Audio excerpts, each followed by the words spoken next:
नमस्कार साथियों, मैं ही अकेडमी दिल्ली के यूट्यूब प्लेटफॉर्म पर आपका स्वागत है। कल 1 फरवरी 2022 को केंद्रीय वित्त मंत्री श्रीमती निर्मला सीतारमण ने संसद में केंद्रीय बजट पेश किया है।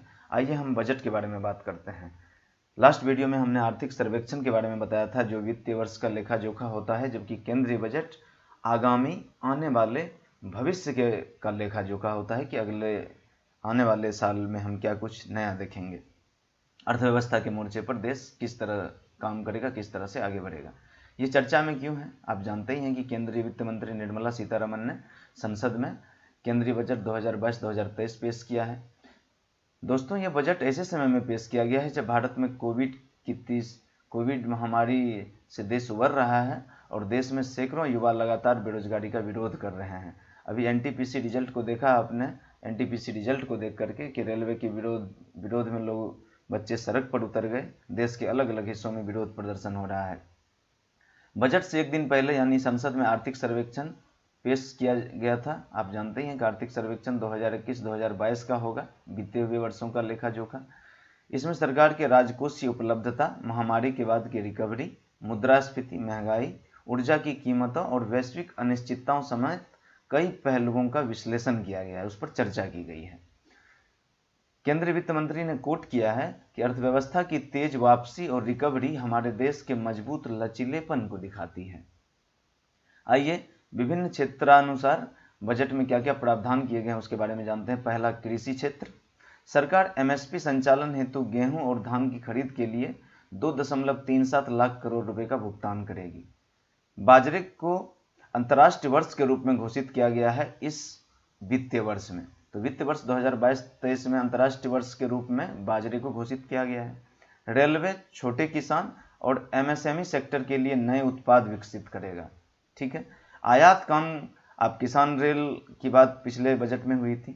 आयात कम करने के लिए तिलहन मतलब स्थानीय तिलहन, जो लोकल तौर पर उत्पादन किए जाएंगे, इसको बढ़ाने की बेहतर योजना लाई जाएगी।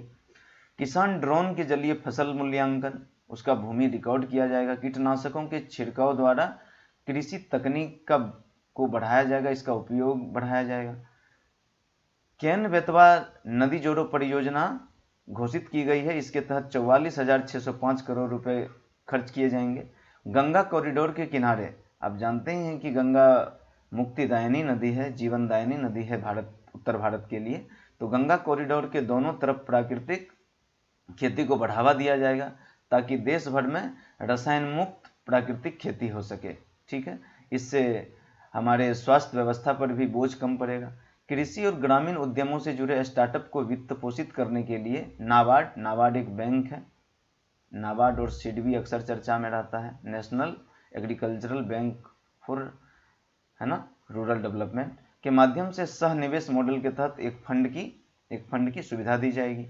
मंत्रालय द्वारा खरीद के लिए पूरी तरह से पेपरलेस ई बिल प्रणाली शुरू की जाएगी। कृषि वानिकी को अपनाने के लिए किसानों को वित्त सहायता प्रदान की जाएगी। ये कुछ कहा गया है। आइए फाइनेंस सेक्टर में क्या कुछ कहा गया है वित्त सेक्टर में, इसके बारे में जानते हैं। छोटे और मध्यम आकार के व्यवसायों के लिए, जो एमएसएमई सेक्टर है, आपातकालीन क्रेडिट लाइन गारंटी योजना को मार्च 2023 तक बढ़ाया गया है। ठीक है, जिसके तहत ट्रेनिंग दी जाती है। ऊर्जा संक्रमण और जलवायु कार्यवाही सरकार की प्रमुख प्राथमिकता होगी। आप सौर ऊर्जा को लेकर के सरकार की भूमिका को देख ही रहे हैं कि किस तरह से सरकार आगे बढ़ चढ़ कर काम कर रही है। विशेष आर्थिक क्षेत्र अधिनियम को नए कानून से बदला जाएगा, स्पेशल इकोनॉमिक जोन सेज जिसको बोलते हैं। समाधान प्रक्रिया में तेजी लाने के लिए दिवाला संहिता में, आप जानते हैं कि आईवीसी 2016 लाया गया था ताकि एनपीए की समस्या, दिवालिया होने की समस्या को सुलझाया जाए। आर्थिक सर्वेक्षण में भी इसके बारे में कहा गया है कि ये कुछ चुनौतियां हैं हमारी राह में। कंपनियों को बंद करने की प्रक्रिया को 2 साल से घटाकर 6 महीने का लक्ष्य किया गया, 6 महीने करने का लक्ष्य है। ये भी ठीक कदम है। कर के बारे में जानते हैं। टैक्सेशन, कुछ रसायनों पर आयात शुल्क को कम किया जाएगा, इंपोर्ट ड्यूटी कम किए जाएंगे। छोटे किसानों, एमएसएमई सेक्टर के जो भी व्यवसायी हैं के लिए स्टील स्क्रैपर सीमा शुल्क छूट 1 वर्ष के लिए बढ़ाई जाएगी।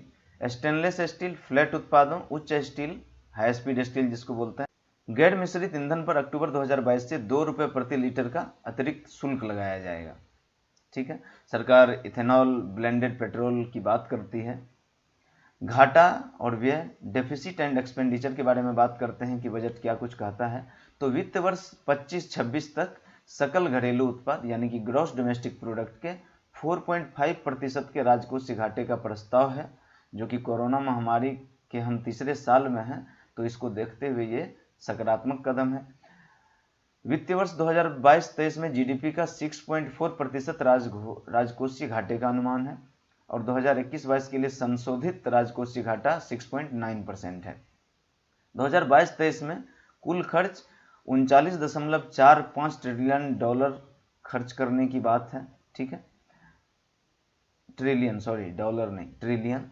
ट्रिलियन मतलब आप जानते हैं कि मिलियन में 10 लाख होते हैं, है ना, बिलियन में 100 करोड़ होते हैं, इसी तरीके से ट्रिलियन में 1 लाख करोड़ होता है। 1 ट्रिलियन मतलब 1 लाख करोड़। ठीक है, राज्यों को वित्त वर्ष 2022-23 में जीडीपी के 4% राजकोषीय घाटे की अनुमति दी जाएगी।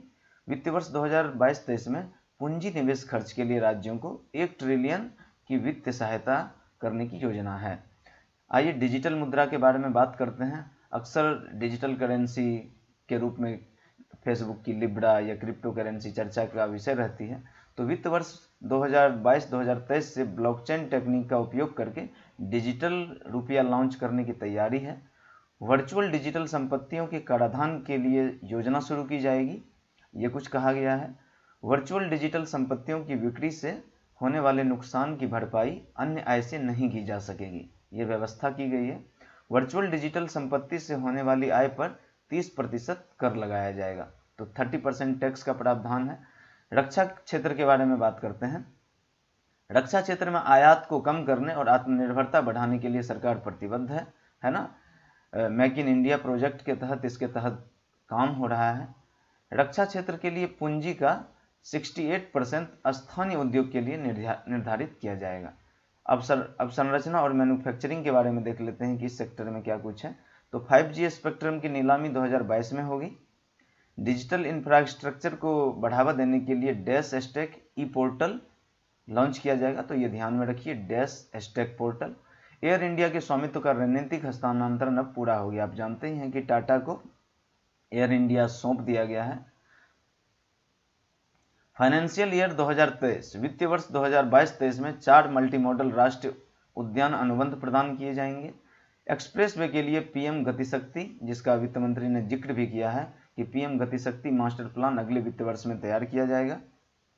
अगले 3 वर्षों में 100 पीएम गतिशक्ति टर्मिनल स्थापित किए जाएंगे। इसके बारे में थोड़ा डिटेल में पढ़िए कि गतिशक्ति क्या है, ये कौन सी योजना है।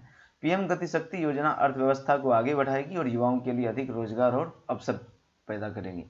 नौकरियां के बारे में बात करते हैं, ये सबसे महत्वपूर्ण बिंदु है आज का। अक्सर आप देख रहे हैं कि बेरोजगारी बढ़ती जा रही है। कोरोना के समय में तो और बुरी स्थिति है। अभी हाल ही में आरआरबी द्वारा, रेलवे रिक्रूटमेंट बोर्ड द्वारा एनटीपीसी का रिजल्ट दिया गया, जिसने युवा आंदोलित हो गए हैं, युवा सड़क पर आ गए हैं, बेरोजगारी के खिलाफ विरोध कर रहे हैं।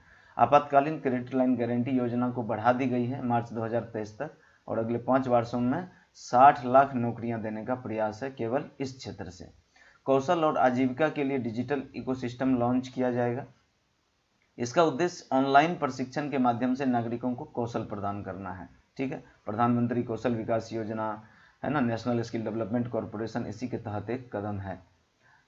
एमएसएमई और स्टार्टअप को बढ़ावा दिया जाएगा, जिससे नौकरी की संभावना बढ़ेगी। 5 वर्षों में एमएसएमई है ना, micro small and minimum enterprises को रेट करने के लिए 6000 करोड़ रुपए के कार्यक्रम शुरू किए जाएंगे, है ना।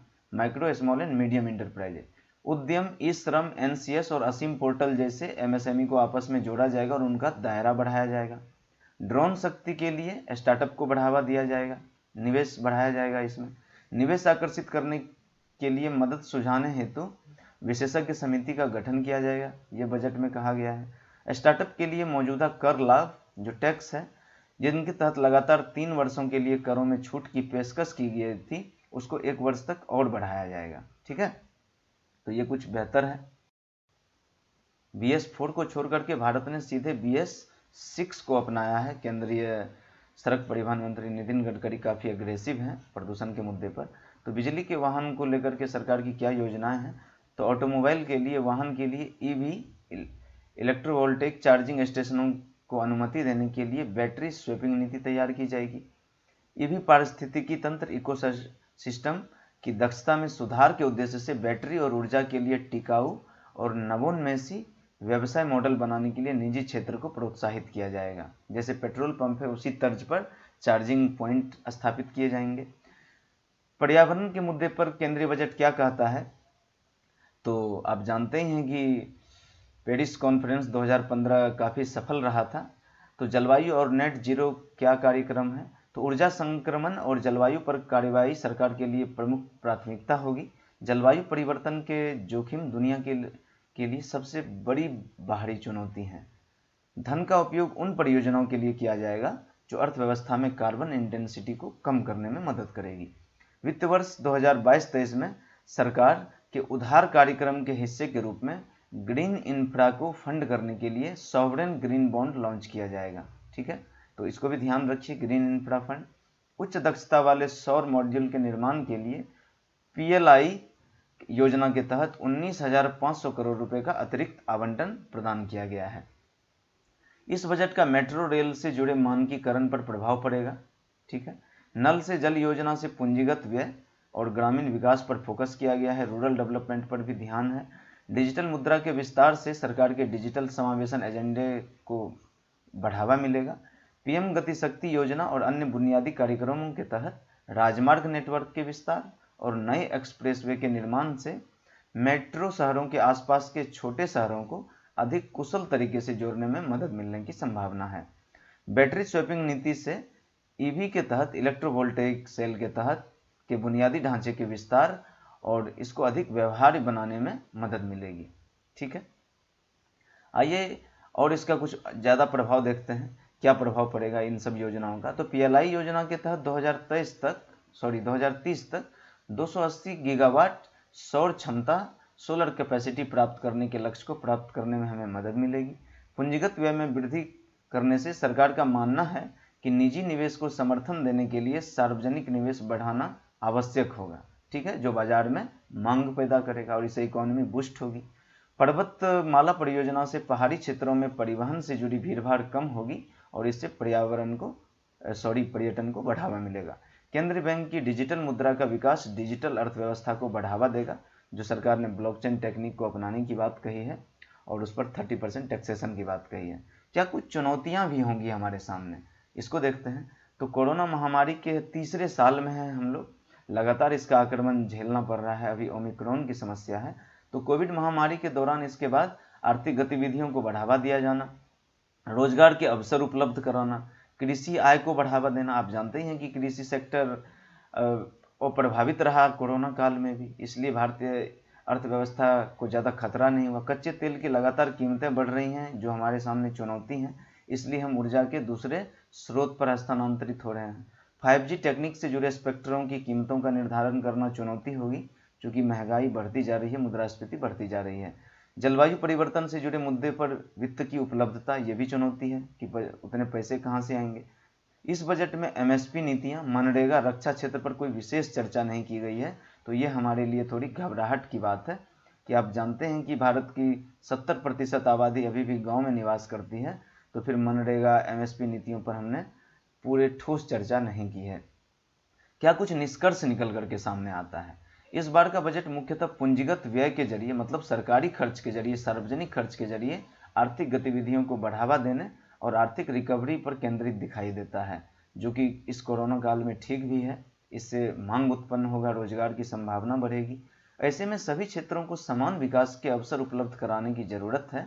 साथ ही कृषि, MSME sector, micro, small and medium enterprises और रोजगार जैसे कुछ क्षेत्रों पर विशेष ध्यान देना होगा। तो ये केंद्रीय बजट के बारे में है।